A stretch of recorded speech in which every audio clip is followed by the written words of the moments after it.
بسم اللہ الرحمن الرحیم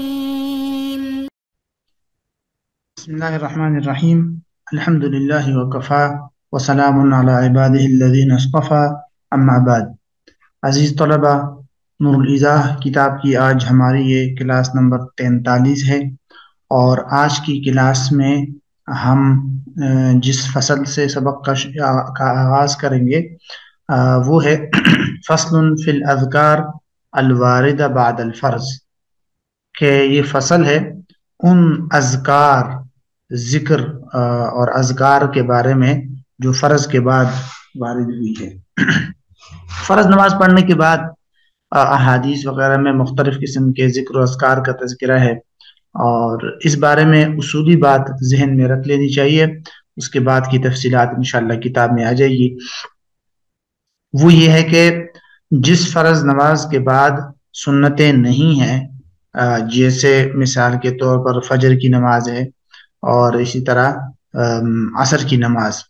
تو ان کے بعد علماء نے لکھا ہے کہ جو اذکار ہے جیسے تسبیح فاطمی اور اس طرح دیگر جو اذکار ہیں وہ انسان مکمل پڑھ کر پھر دعا کر کے پھر اس کے بعد اٹھنا چاہیے، یہی بہتر اور مسنون طریقہ بھی ہے۔ ٹھیک، یہ تو ان نمازوں کے بارے میں ہے جن نمازوں کے بعد سنتیں نہیں ہیں، تو طویل ذکر و اذکار وغیرہ کر کے انسان اٹھ سکتا ہے۔ لیکن وہ نمازیں جن نمازوں کے بعد سنتیں ہیں، جیسے ظہر کی نماز ہے، مغرب کی نماز ہے، عشاء کی نماز ہے، تو ان نمازوں کے بعد ان طویل ذکر و اذکار میں مشغول نہیں ہونا چاہیے، فرض کے متصلاً بعد فوراً اپنی سنتیں پڑھنی چاہیے، یہی مسنون طریقہ بھی ہے۔ اس بارے میں پھر فقہائے حنفیہ سے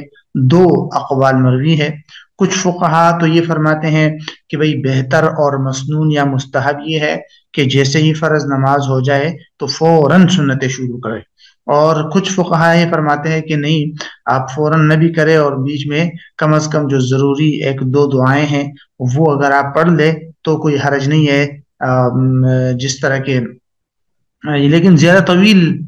دعائیں نہیں پڑھنی چاہیے۔ امام جس طرح پڑھتا ہے اللہم انت السلام و منک السلام اور اس طرح کی جو دعائیں چھوٹی موٹی ہیں وہ پڑھ لے زیادہ سے زیادہ، اور بس جلد سے جلد سنتوں میں مشغول ہونا چاہیے۔ تو اسی کو علماء نے راجح بھی قرار دیا کہ یہی بہتر ہے کہ نماز کے فوراً بعد پھر سنتیں تو شروع کرے، لیکن یہ کہ کچھ جو ضروری دعائیں ہیں وہ پڑھ لے اور زیادہ طویل دعاؤں میں مشغول نہ ہو انسان۔ تو یہ ہے نماز کے بعد کے اذکار کے حوالے سے ایک اصولی سی بات تھی۔ اب اس کے بعد ہم کتاب میں آتے ہیں، تو سب سے پہلی بات تو یہی بیان کی ہے مصنف نے کہ القیام الی السنۃ متصلا بالفرض مسنون، یہ دیکھیے ان نمازوں کے بارے میں ہے جن کے بعد سنتیں ہیں۔ فرماتے ہیں سنتوں کے لیے کھڑا ہونا فرض کے فوراً بعد متصلا، کہتے ہیں یہ مسنون ہے۔ اور علامہ شمس الائمہ حلوانی رحمہ اللہ ایک بڑے فقیہ فقہاء حنفیہ میں سے گزرے ہیں، وہ فرماتے ہیں، ان سے منقول ہے کہ لا بأس بقراءۃ الاوراد بعد الفریضہ والسنہ، کہتے ہیں کہ اس بارے میں کوئی حرج نہیں ہے کہ انسان فرائض اور سنتوں کے بعد جو اوراد اور اذکار ہے وہ اس کے بعد پڑھے۔ تو اصولی بات یہی ہے کہ آپ نے اگر طویل دعائیں اور طویل تسبیحات وغیرہ کرنی ہے تو وہ آپ فرض کے بعد سنتوں کی بھی بات کریں، تو یہ ہے ایک مسنون اور بہتر طریقہ۔ اب یہاں سے امام کی بات ہو رہی ہے کہ امام جب نماز مکمل کرتا ہے تو نماز کے بعد امام کون کون سے اعمال کرے گا، تو فرماتے ہیں یستحب للامام بعد سلامه ان يتحول الى جهة يساره للتطوع بعد الفرض، امام کے لیے مستحب یہ ہے کہ وہ سلام کے بعد اپنے جہت یساری، یعنی اپنے بائیں سائڈ کی طرف جو ہے وہ منہ موڑ لے، بائیں سائڈ کی طرف ہو جائے، اور للتطوع یعنی نفل اور سنتوں وغیرہ کے لیے، بعد الفرض فرض کے بعد، یعنی امام اگر فرض نماز پڑھ لے تو فرض نماز کے پڑھنے کے بعد اپنے بائیں جانب جو ہے وہ بائیں جانب کی طرف مڑ جائے اور تھوڑا سا بائیں جانب ہو کر پھر اپنی سنتیں شروع کر لے۔ یہاں سے اصل میں یہ جو بات ہے یہ ان نمازوں کے بارے میں ہے کہ جن نمازوں کے بعد سنتیں موجود ہو. تو جن نمازوں کے بعد سنتیں موجود ہے تو ان نمازوں کا یہی حکم تھا جو ابھی ہم نے پڑھا کہ بھئی نماز کے فوراً بعد یا جلد جو ہے وہ اپنی سنتیں شروع کرنی چاہیے. اور یہی بات جو ہے امام کے لیے بھی ہے کہ وہ بھی فرض نماز کے بعد ایک جانب سے ہٹ کر مثلا اپنی بائیں جانب گھوم کر چلا جائے اور نوافل وغیرہ پڑھے. لیکن اس کا مطلب یہ نہیں ہے کہ بائیں جانب جانا یہ ضروری ہے اور دوسری جگہ یا دائیں طرف جانا جو ہے وہ درست نہیں ہے، یہ غلط ہے. یہ اس لیے صرف بتایا گیا ہے کہ بھئی لوگوں کی گردنوں کو پھلانگ پھلانگ کرنا جائے، جس طرف آسانی ہو اس طرف سے جا سکتا ہے. نمبر 2 وَأَن يَسْتَقْبَلَ النَّاسَ، دوسری بات یہ ہے کہ ان یستقبل بعدہ الناس، کہ اس کے بعد فرض نماز کے بعد لوگوں کی طرف منہ کرے، یعنی نماز سے فارغ ہو جانے کے بعد پھر لوگوں کی طرف منہ کرے، لوگوں کی طرف گھوم جائے. اور نمبر 3 وَيَسْتَغْفِرُونَ اللَّهَ تعالی، اور اللہ تعالیٰ سے سب جو ہے اللہ تعالیٰ سے مغفرت طلب کرے. ٹھیک ہے، استغفار پڑھے. عمومی طور پر حدیث میں اس طرح آیا ہے کہ نماز کے بعد پھر استغفار پڑھنی چاہیے. اور اس طرح نمبر 4 وَيَقْرَؤُونَ آیَةَ الْكُرْسِي وَالْمُعَوِّذَاتِ، اور کہتے ہیں اس کے بعد پھر سورہ جو آیت الکرسی ہے وہ پڑھے اور معوذات پڑھے، یعنی قل اعوذ برب الفلق پڑھے، قل اعوذ برب الناس یہ پڑھے. اور نمبر 5 وَيُسَبِّحُونَ اللَّهَ 33 وَيَحْمَدُونَهُ كَذَلِكَ وَيُكَبِّرُونَهُ كَذَلِكَ، کہ تسبیح پڑھے 33 مرتبہ اور اس طرح 33 مرتبہ الحمدللہ پڑھے اور 33 مرتبہ اللہ اکبر. بعض روایات میں اللہ اکبر جو ہے وہ 34 مرتبہ بھی آیا ہے. بہرحال لیکن یہ ان نمازوں کے لیے ہے جیسے میں نے پہلے بھی پڑھا تھا جن نمازوں کے بعد جو ہے وہ سنتیں نہیں ہیں، تو ان نمازوں کے اندر یہ بات ہے کہ یہ جو لمبی تسبیحات ہے یہ ان نمازوں کے لیے ہے. نمبر 6 وَثُمَّ يَقُولُونَ، اور پھر یہ پڑھے لا الہ الا اللہ وحدہ لا شریک لہ لہ الملک ولہ الحمد وهو علی کل شیء قدیر، اور آخر میں پھر سب کے لیے دعا بھی کرے. تو یہ ساری تفصیلات ان نمازوں میں ہیں جن نمازوں کے بعد سنتیں نہیں ہیں، جیسے فجر اور عصر. تو یہاں سے پھر آخر میں دعا کا تذکرہ ہے کہ ثم يدعون لانفسهم وللمسلمین، پھر اپنے لیے اور مسلمانوں کے لیے دعا کرے رافعی ایدیہم، اپنے ہاتھوں کو اٹھا کر، اور ثم يمسحون بها وجوههم في آخره، اور پھر دعا کے آخر میں اپنے ہاتھوں سے اپنے چہروں کو کا مسح کرے یا چھوئے، جس طرح ہاتھوں کو مسح چہرے پر پھیرتے ہیں دعا کے بعد، تو یہ اس کے بارے میں یہ بات بتائی گئی. تو بہرحال یہ ایک مختصر سا طریقہ تھا کہ نماز کے بعد جو ہے وہ کیا کرے. اور یہ ساری جو تسبیحات وغیرہ ہے یہ باقاعدہ احادیث کے اندر موجود ہے، لہٰذا احادیث کے اندر تفصیلات انشاءاللہ آپ آگے جا کے پڑھ لیں گے. یہاں سے باب شروع ہو رہا ہے باب ما یفسد الصلاۃ، کہ یہ باب ہے ان چیزوں کے بیان میں جو نماز کو فاسد کر دیتی ہے، نماز کو خراب کرنے والی چیزیں ہیں. تو یہ جو ان میں مصنف نے کچھ ایسی اشیاء کا تذکرہ کیا ہے، ایسے اعمال کا تذکرہ کیا ہے اس باب میں جن سے انسان کی نماز جو ہے وہ فاسد ہو جاتی ہے. اور اس کے بعد پھر ایک مختصر سا باب اور آئے گا جو اس بارے میں ہوگا کہ باب ما لا یفسد الصلاۃ، کہ جن چیزوں سے نماز فاسد نہیں ہوتی. تو ایک ایک کر کے ترتیب کے ساتھ ان کو ہم دیکھتے ہیں. فرماتے ہیں کہ وَهُوَ 68 شیئا، اور یہ جو ہے 68 چیزیں ہیں. 8 60 60، تو 68 چیزیں ہیں. یہ وہ کون سی، مطلب جو نماز کو فاسد کرنے والی ہے وہ 68 چیزیں ہیں. تو 68 چیزوں کو تو مصنف نے اپنے طور پہ تذکرہ کر دیا، ورنہ کچھ علماء اس سے کم بھی ذکر کرتے ہیں اور ان سب کو ان میں جمع کرنے کی کوشش کرتے ہیں. لیکن چونکہ یہ ایک ابتدائی کتاب ہے تو ہر چیز کو مصنف نے الگ الگ جو ہے وہ شمار کیا ہے. فرماتے ہیں نمبر 1 الکلمہ ولو سہوا، بات کرنا اگرچہ وہ بھول کر ہو. اگر ایک انسان نماز کے اندر بات کر لے تو اگرچہ بھول کر اس نے بات کی ہو تو اس کی نماز فاسد ہو جائے گی، کیونکہ نماز کے اندر بات کرنا نماز کی مفسدات میں سے ہیں. او خطأ، یا غلطی سے اگر کسی نے بات کر لی تو بھی اس کی نماز فاسد ہو جائے گی. سہو اور خطا ان دونوں میں فرق ہوتا ہے. سہو کا مطلب ہوتا ہے کہ انسان نماز کو بھول جائے، پتہ ہی نہ ہو کہ میں نماز پڑھ رہا ہوں اور جو ہے اس نے بھول کر کوئی بات کر دی. خطا کا مطلب ہوتا ہے کہ اس کو پتہ ہے، اس کو یاد ہے میں نماز پڑھ رہا ہوں، لیکن غلطی ہو جائے اس کو. اس میں کچھ نہ کچھ انسان کا ارادہ اور عمد ہوتا ہے. مثال کے طور پر ایک آدمی سمع اللہ لمن حمدہ کہنا چاہ رہا تھا، لیکن اس نے کہا کہ بھئی کہاں جا رہے ہو، یا اس طرح کی کوئی بات کر دی، مطلب کوئی بات کر دی اس نے غلطی سے، اس کو پتہ تھا میں نماز پڑھ رہا ہوں لیکن غلطی سے اس کے منہ سے نکل گیا تو بھی اس کی نماز فاسد ہو جائے گی. تو غلطی سے کوئی بات نکل جائے منہ سے یا بھول کر نکل جائے، دونوں صورتوں میں انسان کی نماز فاسد ہو جائے گی. وَالدُّعَاءُ بِمَا يُشْبِهُ كَلَامَنَا، اور اس طرح کی دعا جو ہماری کلام اور ہماری گفتگو کے مشابہ ہو. ٹھیک ہے، یعنی عوام اور عام لوگوں کی باتوں کی طرح اگر کوئی دعا انسان نے مانگی ہے، مثلا انسان دعا نماز کے اندر ہی شروع ہو جائے کہ یا اللہ مجھے اتنا جو ہے مال دے، یا جو ہے میری شادی کرا دے، یا اس طرح کی کوئی مجھے بچے دے دے، تو اس طرح کی کوئی دعا اگر کوئی انسان کرتا ہے تو پھر اس کی نماز بھی کیا ہو جائے گی؟ فاسد ہو جائے گی. نمبر 4 اور 5 بلکہ 6 یہ سارے ایک ساتھ. والسلام بنیت التحیہ ولو ساہیا، سلام کرنا کسی کو دعا کی نیت سے، تحیہ دعا کی نیت سے اگرچہ بھول کر ہو. مثلا اگر آپ کسی کو کہتے ہیں السلام علیکم، اب نماز کے آخر میں بھی تو ہم السلام علیکم پڑھتے ہیں، لیکن وہ نماز سے مراد تحیہ اور دعا نہیں ہوتا، وہ تو اس سے اصل مقصد ہوتا ہے نماز سے نکلنا. اگر کوئی شخص نماز سے نکلنے کے لیے سلام کرتا ہے تو اس سے نماز فاسد نہیں ہوتی، اس سے تو نماز مکمل ہوتی ہے. ہاں اگر آپ کسی پر سلام کرنا چاہتے ہیں، جس طرح ہم دو لوگ آپس میں ملتے ہیں اور بات کرتے ہیں اور سلام کرتے ہیں، تو وہ مراد ہے تحیہ والا سلام. کہ اگر تحیہ کی نیت سے سامنے آپ کا کوئی حاضر ہے اور آپ اس کو کہہ رہے ہیں السلام علیکم، تو پھر آپ کی نماز ٹوٹ جائے گی اگرچہ بھول کرو. اور نمبر 5 پہ ہے رد السلام بلسانہ، کسی کے سلام کا جواب دینا زبان سے، او بالمصافحہ یا مصافحہ کے ساتھ. یعنی ہاتھ آپ نے ہلا دیا، اس نے آپ کو سلام کہا، آپ نے سر ہاتھ ہلا دیا، یا اس کو ہاتھ دے دیا، ہاتھ میں مصافحہ کر لیا، یا زبان سے آپ نے کہہ دیا وعلیکم السلام، تو بھی آپ کی نماز جو ہے وہ فاسد ہو جائے گی.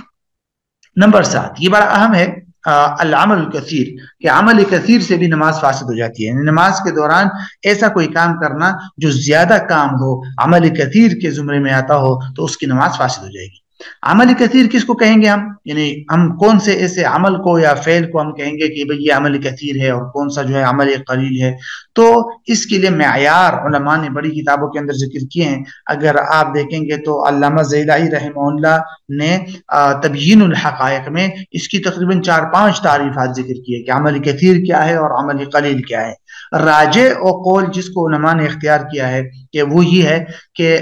آپ نماز میں کوئی ایسا کام کرے کہ نماز کے باہر کوئی شخص آپ کو دیکھے اور اس کو یقین ہو جائے کہ بھئی آپ نماز میں نہیں ہیں. آپ کے کام کو دیکھ کر آپ مثلا دونوں ہاتھوں سے موبائل چلا رہے ہیں ایسے کھڑے ہو کے موبائل میں، تو خارج سے اگر آپ کو کوئی دیکھے گا وہ تو یہی سمجھے گا کہ بھئی یہ نماز میں نہیں ہے جب دونوں ہاتھوں سے موبائل چلا رہا ہے. تو ٹھیک ہے، تو ایسا کوئی کام کہ جس کو باہر والا کوئی دیکھ کر یہ یقین کر لے کہ بھئی یہ آدمی نماز نہیں پڑھ رہا، اس کو یقین ہو جائے، تو ایسا کام عمل کثیر ہے. اور اگر باہر والے کو یقین نہ ہو، اسے شک ہو جائے یا وہ پھر بھی جانتا ہو کہ نہیں یہ نماز پڑھ رہا ہے، ٹھیک ہے، جیسے ہوتا ہے عمومی طور پر انسان نے ایک ہاتھ سے ہی پورا باندھا ہوتا ہے اور دوسرے ہاتھ سے ٹوپی ٹیک کر لیتا ہے یا کچھ اور کام کر لیتا ہے، تو سامنے والا دیکھ کے اس کو پتہ چل رہا ہوتا ہے کہ نہیں یہ نماز پڑھ رہا ہے. تو بہرحال یہ اصول ہے کہ خارجی نماز سے کوئی آپ کو دیکھے اور اس کو یقین ہو گیا کہ بھئی یہ نماز میں نہیں ہے جو یہ کام کر رہا ہے، تو پھر اس صورت میں عمل کثیر ہوگا. یہ معیار ہے اور یہی سٹینڈرڈ ہے عمل کثیر اور عمل قلیل کے لیے. تو اس سے بھی نماز جو ہے وہ فاسد ہو جاتی ہے. وتحویل الصدر عن القبلہ، قبلے سے سینے کا پھر جانا. اگر قبلے سے آپ کا سینہ دوسری طرف پھر جاتا ہے، دائیں بائیں ہو جاتا ہے یا الٹی کی طرف ہو جاتا ہے، بیک سائڈ پہ ہو جاتا ہے، تو قبلے کی طرف آپ کی پشت ہو جاتی ہے، تو ان سب صورتوں میں نماز فاسد ہو جائے گی. وَأَكْلُ شَيْءٍ مِّنْ خَارِجِ فَمِهِ وَلَوْ قَلَّ،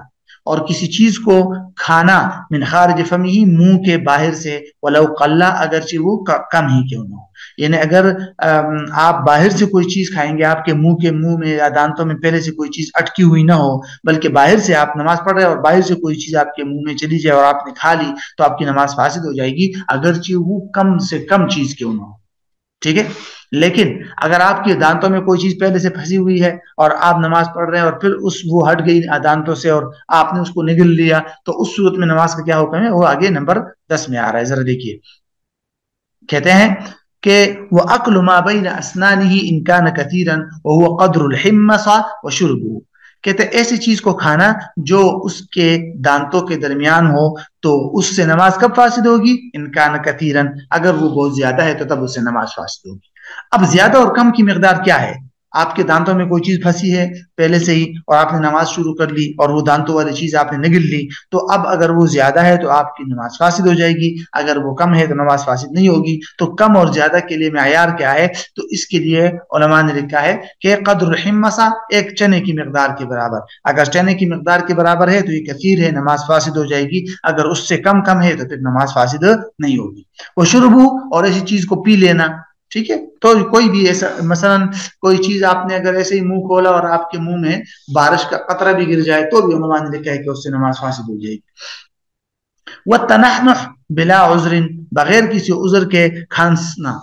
عمومی طور پر ویسے چھوٹی موٹی کھانسی ہو جاتی ہے، لیکن بغیر عذر کے اگر ایک انسان زیادہ کھانستا ہے اور اس کی کھانسی کی وجہ سے زبان سے کچھ الفاظ اور کچھ حروف نکل آتے ہیں، تو علماء نے اس کی وجہ یہ بیان کی ہے کہ چونکہ وہ بھی کلام کے زمرے میں آتا ہے تو اس کی بھی نماز فاسد ہو جائے گی۔ تو بلا عذر کھانسنے سے پرہیز کرنا چاہیے، کوئی عذر ہو تو الگ بات ہے، اور جتنا ممکن اپنی کھانسی کو نماز کے اندر روک لینا چاہیے۔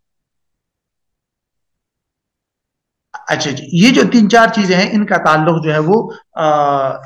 ان کا تعلق بھی آواز کے ساتھ ہے۔ تعفیف نمبر 13، کہتے ہیں نماز کے اندر اف اف کرنا، نماز کے اندر تعفیف جو ہے یہ لفظ افن کے لفظ سے بنا ہے، اور اس کا مطلب ہوتا ہے کہ نماز کے اندر کوئی پھونک مارنا، کوئی اف کرنا، کوئی تف کرنا، اس طرح کوئی کام کرنا جس طرح لوگ عمومی طور پر پھونک مارنے کے لیے اس طرح کرتے ہیں، تو ایسا کوئی کام کرے گا تو نماز فاسد ہو جائے گی، ٹھیک ہے۔ اسی طرح والانین والتأوہ 14 اور 15، اسی طرح کہتے ہیں آہ آہ کرنا، انین کا مطلب ہوتا ہے کراہنا، دکھ میں انسان جب آہ کرتا ہے نا، کراہتا ہے، اس کو کہتے ہیں، اور تأوہ کا مطلب ہوتا ہے کہ درد وغیرہ کی وجہ سے انسان جب اوہ وغیرہ کرتا ہے، تو دونوں یہ کراہنے اور درد کی آوازیں ہیں۔ اگر کوئی شخص درد وغیرہ کی وجہ سے کراہتا ہے یا او او کی آواز نکالتا ہے تو بھی نماز فاسد ہو جائے گی۔ نمبر 16، وہ ارتفاع بکائہ من وجع، اور درد کی وجہ سے اس کی یعنی اس کے رونے کی آواز کا بلند ہونا، ٹھیک ہے، اگر درد ہے اور اس کی وجہ سے اس کی آواز نکل آئی تو بس ایسی صورت میں بھی اس کی نماز فاسد ہو جائے گی۔ رونے کا مطلب یہ ہے کہ رونے سے اگر آپ کی آواز نکلتی ہے نماز میں تو نماز فاسد ہو جائے گی۔ او مصیبت، یعنی کسی درد کی وجہ سے یا کسی مصیبت کی وجہ سے اگر رو لیا اور آواز نکل آئی تو پھر نماز فاسد ہو جائے گی۔ لا من ذکر جنت او نار، نہ کہ جنت اور آگ کے ذکر سے، اگر جنت کا تذکرہ ہوا یا جہنم کا تذکرہ ہوا اور اس کے خوف یا اس اللہ تعالیٰ کی نعمتوں کی وجہ سے رونا آ گیا تو اس کی وجہ سے نماز فاسد نہیں ہوگی۔ اسی طرح نمبر 18 پہ وہ تشمیت عاطش بیرحمک اللہ، عاطش کا مطلب ہوتا ہے چھینک مارنے والا، اور تشمیت کا مطلب ہوتا ہے چھینک مارنے والے کو دعا دینا، چھینک مارنے والے کو دعا دینا، چھینک جس کو ہو جائے اس کو، تو کہتے ہیں کہ چھینک مارنے والے کو اس کہنا کہ یرحمک اللہ، آپ نماز میں اور خارج سے کوئی کسی کو چھینک آئی اور آپ نے اس نے کہا الحمدللہ اور آپ نے اس کو جواب دیا یرحمک اللہ، تو آپ کی نماز فاسد۔ وجواب مستفہم عن ند للہ بلا الہ الا اللہ، مستفہم کا مطلب ہوتا ہے سمجھنے والا، سوال کرنے والا، تاکہ وہ کوئی بات آپ سے کوئی بات سمجھنا چاہتا ہو تو اس کو کہتے ہیں مستفہم، اور ند کا مطلب ہوتا ہے شریک، تو کہتے ہیں کہ جواب دینا ایسے شخص کو جو کچھ سمجھنا چاہتا ہو اور آپ سے سوال کر لے، کس بارے میں؟ عن ند للہ، اللہ تعالیٰ کے شریک کے بارے میں، کہ اللہ تعالیٰ کا کوئی شریک ہے یا نہیں، اور آپ نے اس کو یہ جواب دے دیا لا الہ الا اللہ۔ اب لا الہ الا اللہ تو قرآن کی آیت بھی ہو سکتی ہے، مطلب کلام اللہ کی مشابہ ہیں، لیکن اگر آپ نے کسی کے جواب میں یہ کہہ دیا، اس نے آپ سے پوچھا کہ اللہ تعالیٰ کا کوئی شریک ہے یا نہیں، اور آپ نے کہا لا الہ الا اللہ، تو آپ کی نماز فاسد ہو جائے گی، یہ بھی جواب ہے، ٹھیک ہے۔ تو یہ مطلب ہے اس کا کہ جواب دینا ایسے آدمی کو جو اللہ تعالیٰ کے شریک کے حوالے سے کچھ سمجھنا چاہتا ہو، تو اس کو جواب دینا لا الہ الا اللہ کے ساتھ، اس سے بھی نماز فاسد ہو جائے گی۔ وخبر سوء بالاسترجاع، اس کا تعلق بھی پیچھے اس کے ساتھ ہے، جواب کے ساتھ، وہ جواب خبر سوء،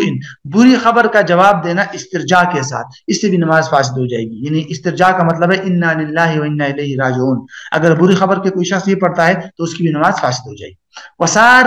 بھی الحمدللہ، اور اچھی خبر سننے کی وجہ سے الحمدللہ کہنا، اس سے بھی نماز فاسد ہو جائے گی۔ اسی طرح وہ عجبن بسبحان اللہ، تعجب والی بات سن کر یہ کہنا کہ سبحان اللہ یا لا الہ الا اللہ، سب صورت میں نماز فاسد ہو جائے گی۔ وکل شیء قصد به الجواب، ہر وہ چیز جس سے جواب کا قصد ہو آپ کا، اور آپ کسی کو جواب دینا چاہتے ہو تو بھی نماز فاسد ہو جائے گی۔ جیسے آپ کسی کو کہے یا یحییٰ خذ الکتاب، ابھی قرآن کی آیت ہے، لیکن اگر آپ کے سامنے کوئی شخص ہے اور آپ اس کو یہ کہنا چاہتے ہیں کہ یہ کتاب اٹھا لو یا یہ چیز اٹھا لو، اور آپ اس کو کہے یا یحییٰ خذ الکتاب، اور آگے پھر پوری آیت بھی پڑھ لے آپ، لیکن اس کو سامنے والے کو آپ نے اس مقصد سے یہ آیت پڑھی تاکہ وہ آپ کے سامنے سے کوئی چیز اٹھا لے، تو آپ کی نماز فاسد ہو جائے گی۔ اسی طرح نمبر 25 پہ ہے وَرُؤْيَةُ مُتَيَمِّمٍ مَاءً، اسے تیمم کرنے والے کا پانی کو دیکھنا، تو جیسے ہی پانی کو دیکھے گا نماز کے دوران تو نماز اس کی خراب ہو گئی، اس کی تیمم ختم۔ وَتَمَامُ مُدَّةِ مَاسِ الْخُفْ، موزوں پر مسح کرنے والے کی مدت کا تمام ہونا، جیسے ہم نے پڑھا تھا موضوع پر مسح کرنے والا اگر مقیم ہے تو 1 دن 1 رات، اور مسافر ہے تو 3 دن 3 راتیں، وہ نماز پڑھ رہا اور نماز کے دوران ہی ٹائم ختم ہو گیا مسح کا، تو نماز فاسد ہو جائے گی۔ وَنَزْعُهُ، اسی طرح موزے اتار دینا، نماز کے دوران اگر کسی نے مثلا موضوع پر مسح کیا تھا اور نماز کے دوران موزے اتار دیے تو بس اب اس کی نماز فاسد ہو جائے گی۔ یہ تقریباً 27 تک ہم یہاں جو ہے پہنچ گئے ہیں، 27 کے بعد اور پھر آگے باب ما لا یفسد الصلاۃ، یہ سارا کا سارا انشاءاللہ ہم پھر اگلی کلاس میں پڑھیں گے۔